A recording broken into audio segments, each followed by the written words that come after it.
हमारे साथ हैं मुक्तदिर खान साहब, जो कि अपना एक चैनल चलाते हैं, कॉन्वर्सेशंस, इंटरनेशनल एक्सपर्ट हैं, प्रोफेसर भी इंटरनेशनल अफेयर्स के। सर बहुत बहुत स्वागत आपका हमारे शो में। सर एक चीज जी जो अभी सामने आ रही है कि ट्रम्प वहां पे बिटकॉइन का काम कर रहे हैं, क्या पाकिस्तान को सपोर्ट है अमेरिका की? रोहित जी, आपके सुनने वालों को मेरा सलाम, नमस्ते, सत श्री अकाल, वनक्कम। और देखिए, हम आज वो चीज़ कर रहे हैं जो इंडियन गवर्नमेंट ने पिछले 15-20 साल से कोशिश की कि ना हो। दोबारा करते हैं, we are doing today what India was trying to make sure कि ये कभी ना हो, विच इज डी हाइफनेशन। देखिए, पहले जब भी इंडिया की तरफ लोग देखते थे, specially the west, they used to look at India through the Pakistan lens, because Pakistan cold war में अमेरिका का साथ दिया and India was non aligned. तो शुरू से पाकिस्तान के लेंस से देख रही थी। 1971 का तो एपिसोड सबको मालूम ही है, अमेरिका के साथ जो हुआ।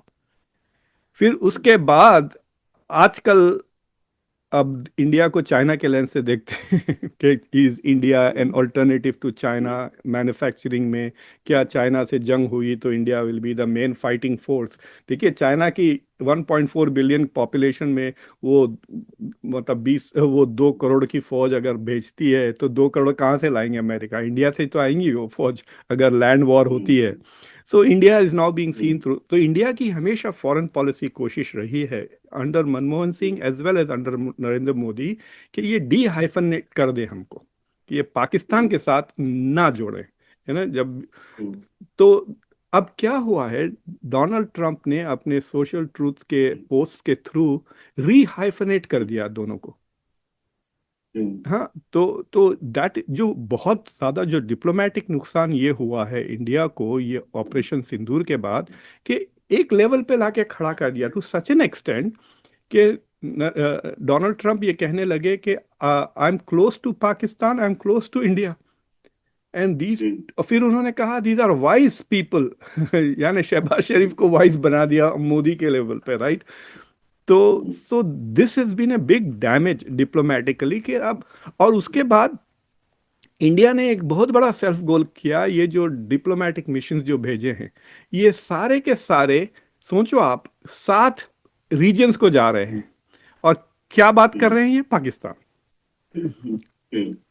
24/7 पाकिस्तान की बात कर रहे हैं। मैंने असद ओवैसी के थोड़े स्पीचेस देखे, I mean they are very funny, they are very interesting, very anti Pakistan, लेकिन all he is talking about is Pakistan, and वो भी शशि तरूर।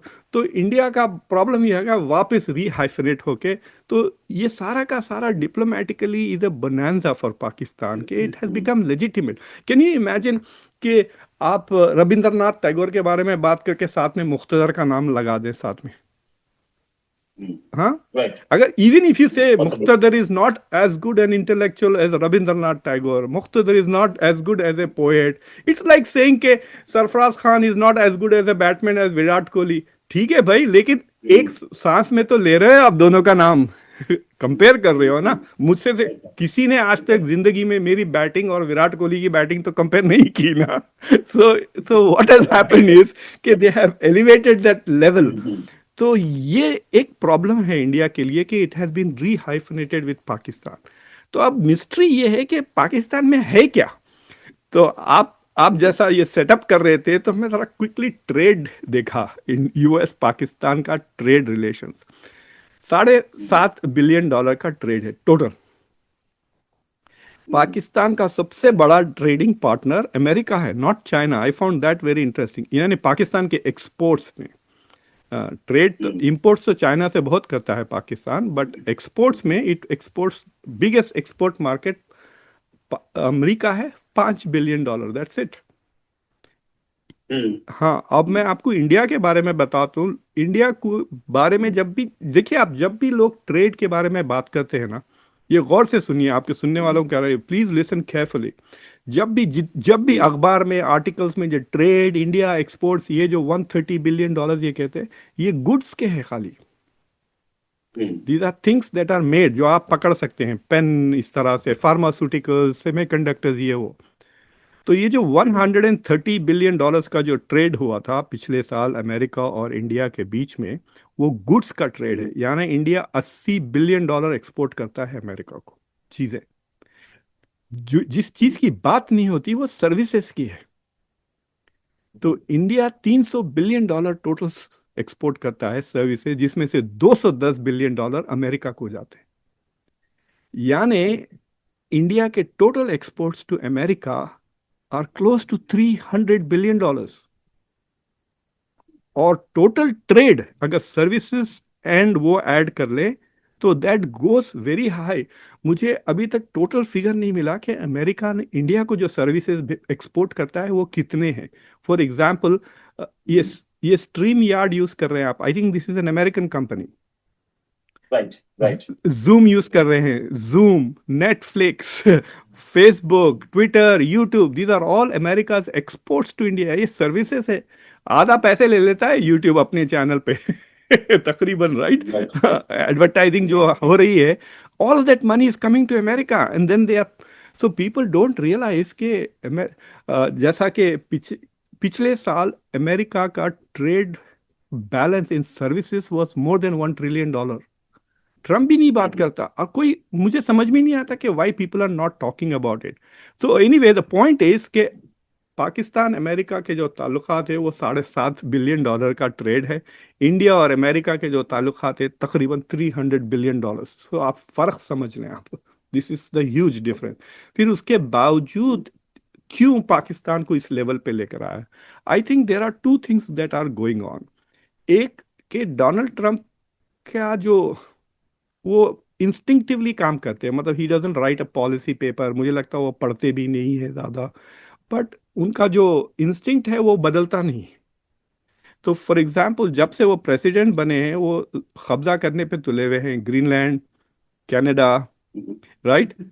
पनामा, खैर Panama canal is a different example. मैं जो एग्जाम्पल दे रहा हूँ कनाडा और ग्रीनलैंड और यूक्रेन के साथ जो डील हुई, देखिए यूक्रेन का तो नुकसान हो गया ना, डील हो गई लेकिन ना तो पीस हुआ ना अमेरिका की एड आ रही है उसको लेकिन डील तो हो गई। ये और बात है कि डील जरा वीक डील थी, इसलिए जेलेंस्की ने साइन कर दिया, क्योंकि जो $200 बिलियन ऑलरेडी अमेरिका दे चुका है वो वापस नहीं आ रहे हैं डील में। The what America is going to get is future में जब वहां से रेयर अर्थ मटेरियल्स निकलेंगे उसमें अमेरिका का शेयर है। Donald Trump rare earth materials के पीछे है जो ग्रीनलैंड में है और कनाडा में है। हाँ, और फ्यूचर की जितने भी टेक्नोलॉजीज हैं रोहित साहब, जो एडवांस टेक्नोलॉजीज है, they all need these rare earth materials, जैसा कि कोबाल्ट है, निकल है, ये सारे का सारा जितना भी आपका सेमीकंडक्टर बेस्ड जो इंडस्ट्रीज है उसको चाइना ऑलरेडी मोनोपोलाइज किया हुआ है। यानी चाइना खोद भी रहा है, फिनिश भी कर रहा है। So from digging rare earth material 69% market share है चाइना के पास, टू टू कंट्रोलिंग। तो अभी जब टैरिफ वॉर शुरू हुई थी, चाइना ने वो रेयर अर्थ मटेरियल्स का एक्सपोर्ट्स पे रिस्ट्रिक्शंस लगा दिए अमेरिका के लिए। तो अमेरिका की जो स्ट्रेटेजिक डेवलपमेंट है वो रुक जा सकती है। तो अब पता चला अप्रैल की 8 और 9 तारीख को पाकिस्तान ने एक कॉन्फ्रेंस ऑर्गेनाइज की about rare earth materials in Pakistan. तो वो कह रहे हैं कि पाकिस्तान में $6 trillion worth of rare earth materials हैं जो बलूचिस्तान में और बल्टिस्तान में है। तो एरिक मायर नाम का एक स्टेट डिपार्टमेंट का सीनियर ऑफिशियल वहां गया था 8-9 को। He is not very high up, आपने कभी उसका नाम नहीं सुना होगा आज से पहले, he is not even a secretary, लेकिन उसकी मुलाकात आसिम मुनीर के साथ हुई। मैंने अपने शो पे वो फोटो भी लगाई, Asim Munir meeting with Eric Meyer. आप लोग गूगल कर लें एरिक मायर, मैं चैट में लिख देता हूँ उसका नाम, एरिक मायर है। तो ये बंदा वहां जाकर रेयर अर्थ मटेरियल जो पाकिस्तान के पास है, पाकिस्तान के पास टेक्नोलॉजी नहीं है उनको लोकेट करने के लिए कि एग्जैक्टली कहाँ खोदा जाए। सो अमेरिका, और खोदने के लिए पैसे चाहिए। यू नीड टू थिंग्स ना, कि ठीक है आपको पता है कि ठीक है दिल्ली में कहीं छुपा हुआ है, तो एग्जैक्ट लोकेशन कहाँ है भाई you need to find out. And so they need that technology जो अमेरिका के पास है। सो अमेरिका, सऊदी अरेबिया का 1935 वाला सिचुएशन है।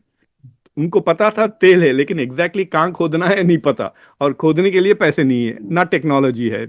So America is going to bring the digging technology and the investments, and it will keep a share of the rare earth material. तो suddenly geography के बजाय geology has become एक connection between America and the US. ठीक है, पहले geography थी क्योंकि अफगानिस्तान के पास था, सेंट्रल एशिया का लोकेशन, अब जियोलॉजी होगी. दूसरी चीज ये है, ये करप्शन वाली बात है, विच इज के डोनाल्ड ट्रंप की family is investing in the crypto currency council जो पाकिस्तान में खुल रहा है. तो पाकिस्तान में तो आपको पता है कि बहुत एक छोटा सा ऐसा तबका है जो बहुत अमीर है. यू नो, शाहिद बाजवा कह रहा हूँ, क्या नाम था उनका, बाजवा, जो जनरल बाजवा थे. जन बाजवा, या हाँ, जनरल बाजवा, उन्होंने कितने पैसे कमा लिए थे 6 साल में. अब देखना आसिम मुनीर भी मल्टी बिलियनर बन जाएंगे, मल्टी मिलियनर तो है. सो ये लोग, this is the market that Trump family is going after, कि यहाँ से हम क्रिप्टो करेंसी करेंगे, इस बेस करेंगे, फिर मिडल ईस्ट से लोग आएंगे, because they want to get around the US laws on on crypto currency. मुझे लगता है कि वो मैडॉफ स्टाइल स्कैम है, वो बेसिकली ये लूट लेंगे यहाँ पे लोग, और लोग डोंट माइंड लूजिंग. देखिए, अगर आप, जैसा कि फॉर एग्जांपल ये इतना जो लफड़ा चल रहा था ट्रंप के साथ, उसके बावजूद आपने देखा कि Ambani got more attention than Jaishankar during the inauguration, और अब भी, बिकॉज अंबानी के पास पैसे है, ही वांट्स सम मनी, तो he is making family connections. I think Ambani is getting closer and closer to the Trump family. अभी भी रिसेंटली भी अंबानी की मुलाकात हुई with the Trump team. So the thing is कि he is going after these rich people in the world ताकि उनसे पैसे ले. It's amazing, आदमी 80 साल का हो गया, उसकी लालच अभी तक खत्म नहीं हुई. So these are the these are the two things. मतलब उसको हर चीज मिल गई. He became a billionaire, he became a president of the richest and powerful country. और क्या चाहिए भाई आपको, अपनी लेगेसी पे बात फोकस करो. बट आई थिंक ये दो चीजों के वजह से suddenly Pakistan, and I think this something personal also going on between Modi and Trump. वो इरिटेट हो गया है, वो इरिटेट होके उसको समझ में आ गया है कि इनको इरिटेट करने के लिए I can do that by becoming close to Pakistan. अगर मैं एक बात कह दूं कि Shahbaz Sharif is so good looking, तो पूरी इंडिया जल जाएगी. सो ही हैज रियलाइज कि मैं करोड़ों को की जान मेरे हाथ में आ गई by just paying attention to Pakistan. I think he is realized it, और वो बार बार इसलिए वो कहे जा रहा है कि मैंने सीज फायर कराया. और उस दिन कह रहे थे मार्को रूबियो को कि भाई दोनों को डिनर पे भेज दें साथ शहबाज शरीफ और मोदी को. He was saying things like that because he knows it is going to irritate Modi, and it is going to irritate. हो सकता है he is doing it to put pressure on the trade negotiations जो चल रहे हैं India के और US के. तो वो सोच रहा है कि मैं मिलिट्री के अरीना में, सिक्योरिटी के अरीना में दबाव डालूंगा तो India will give me concessions in the trade. तो बेसिकली इंडिया का जो एग्रीकल्चरल सेक्टर है वो खोलने की चक्कर में है, और जो सर्विस इंडस्ट्री में जो रेस्ट्रिक्शंस है वो भी वो कम करवाने की चक्कर में है. तो I think that is what is going on. Otherwise, strategically, Pakistan is a quite a liability. देखिए, 2001 से लेके 2017 तक अमेरिका ने $33 बिलियन पाकिस्तान को दिए थे. मेरी एक स्टूडेंट थी जो 2016 में मेरी क्लास में थी, and she asked me topic. तो मैं उसको ये टॉपिक दिया था कि ये $33 बिलियन क्या काम आया अमेरिका के, इस पे आप पेपर लिखो. वो बच्ची अंडर ग्रेजुएट है, उसको पेंटागन के थिंक टैंक में जॉब मिल गया उस पेपर के बेसिस पे. हाँ, she is in the think tank in the department of defence. तो 2017 में ट्रंप ने वो बंद कर दिया फॉरेन एड पाकिस्तान को, राइट. 33, और उसने भी यही सवाल पूछा कि हमने इनको $33 बिलियन दिए, ये क्या किए. उसके बाद से एड बंद है पाकिस्तान को. छोटी मोटी वो आ जाती है, वो 500 मिलियन F-16 को सर्विस करने, वो सब्सिडी है, क्योंकि वो सारा पैसा वापस अमेरिकन कंपनीज को आता है जो सर्विसिंग करते हैं कंपनीज को. सो आई थिंक कि वहां पे रियलाइजेशन हो चुका था अमेरिका को कि Pakistan is playing a double game, helping the Taliban and also taking money from us to fight Al Qaeda and other terrorist groups. तो Pakistan was playing double. Terrorist के खिलाफ भी लड़ रहा था, टेररिस्ट की मदद भी कर रहा था, as far as America was concerned.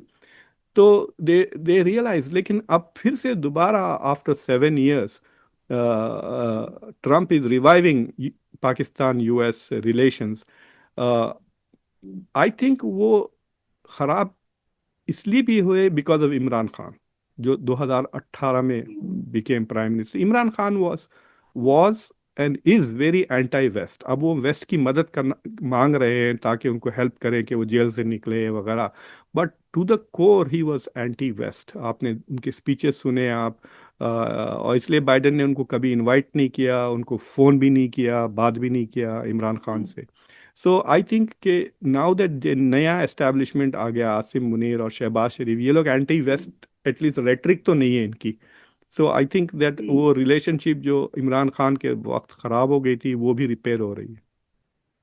Right. अच्छा, डोनाल्ड डू वाला गेम भी सबको पता है, और वो वायर वाला गेम भी सबको पता है कि क्या आया था, नो डाउट। जी क्या ऐसे में आपने एक बहुत क्लियर पिक्चर प्रेजेंट कर दी कि अमेरिका पाकिस्तान को क्यों पसंद करता है। जी। ऐसे में where does India stand? India कहाँ स्टैंड करता है? क्या चाइना को कर्टेल करने के लिए इंडिया की जरूरत बनी रहेगी? तो ऐसे में फिर अमेरिका इक्विलिब्रियम कैसे बनाएगा? देखिए इंडिया का जो पोजीशन रहा है, और इंक्रीजिंगली अमेरिका के intellectuals are realizing this. America foreign affairs में एक आर्टिकल छपा था 2 साल पहले, is America US making a bad bet on India कहकर। उसमें वो जो आर्टिकल था, अमेरिकाज बैड ब्रेड बेट करके, ये एशली टेलिस बोल के एक इंडियन अमेरिकन है यहाँ जो कार्नेगी एंडाउमेंट में काम करते हैं, तो उन्होंने ये आर्टिकल लिखा था। तो उसमें साफ ये आर्ग्यूमेंट थी कि अगर चाइना इंडिया पे अटैक करेगा तो अमेरिका इंडिया की मदद करेगी, जैसा वो यूक्रेन की मदद कर रही है। बट बट ये मतलब तो डेंजरस नहीं हुई सर? तो जैसे यूक्रेन को हेल्प कर रहा है वैसे डेंजरस नहीं हुआ नहीं, मामला? उस जमाने में तो बहुत हेल्प किया ना, $200 बिलियन दिया, हथियार काफी दिए। मतलब इंडिया को 2 रुपए का भी एड नहीं आया ऑपरेशन सिंदूर में कहीं से भी।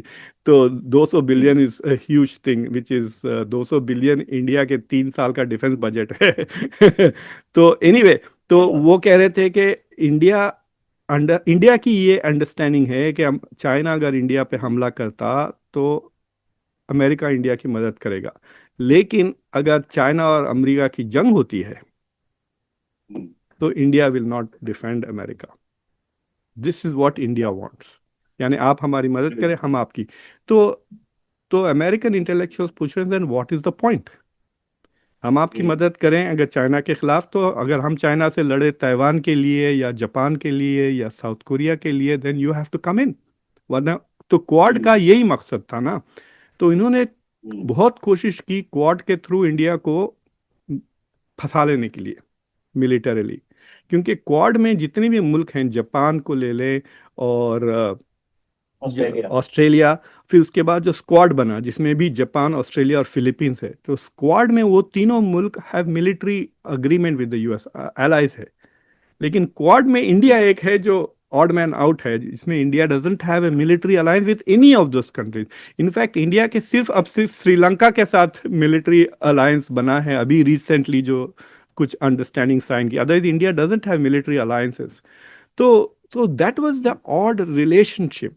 बट इंडिया की जो एक साइज के वजह से इट इज अनअवॉइडेबल। देखिए मिसाल के तौर पे आप सबसे गरीब मुल्क ले लें, अफगानिस्तान को ले लें या यमन को ले लें, इतना गरीब मुल्क है, लेकिन अगर मैं खजूर बेचने वाला आदमी हूँ, imagine if I am a small farmer who has dates, मेरे लिए तो Ramzan in Afghanistan and Ramzan in Yemen are very important. अरे मेरे लाखों का वहां पे मैं खजूर बेच सकता हूँ, तो वो गरीब मुल्क हो या ना हो, मेरे लिए तो मार्केट तो है ना वो। सो आई विल पे अटेंशन। सही बात है। हाँ, तो इंडिया अमीर बने या पावरफुल बने, इंडिया की जो मिडिल क्लास है वो तकरीबन 300 मिलियन की है in size, right? It is becoming as India की middle class is becoming as big as पूरा यूरोप विच इज 450 मिलियन। तो इनके लिए तो ये बड़ी मार्केट है ना। सोचिए आप, अगर इंडिया में हर साल सिर्फ 1 लाख लोग टेस्ला खरीदें, ठीक है, 140 करोड़ में 145 करोड़ भूखे मरे, ठीक है, लेकिन अगर 5 करोड़ ऐसे हैं जो टेस्ला भी खरीद सकते हैं, जो रोज हर नया आईफोन खरीद सकते हैं, तो ये billions of dollars of business तो आ जाता है ना अमेरिकन कंपनीज को वगैरह। सो दे हैव रियलाइज्ड के not only is India a great business partner, but India जो अपना डिफेंस बढ़ा रहा है वो खरीदेगा ही वेस्टर्न हथियार, ठीक है, अमेरिका से नहीं खरीद रहा लेकिन फ्रांस से तो खरीद रहा है, राइट।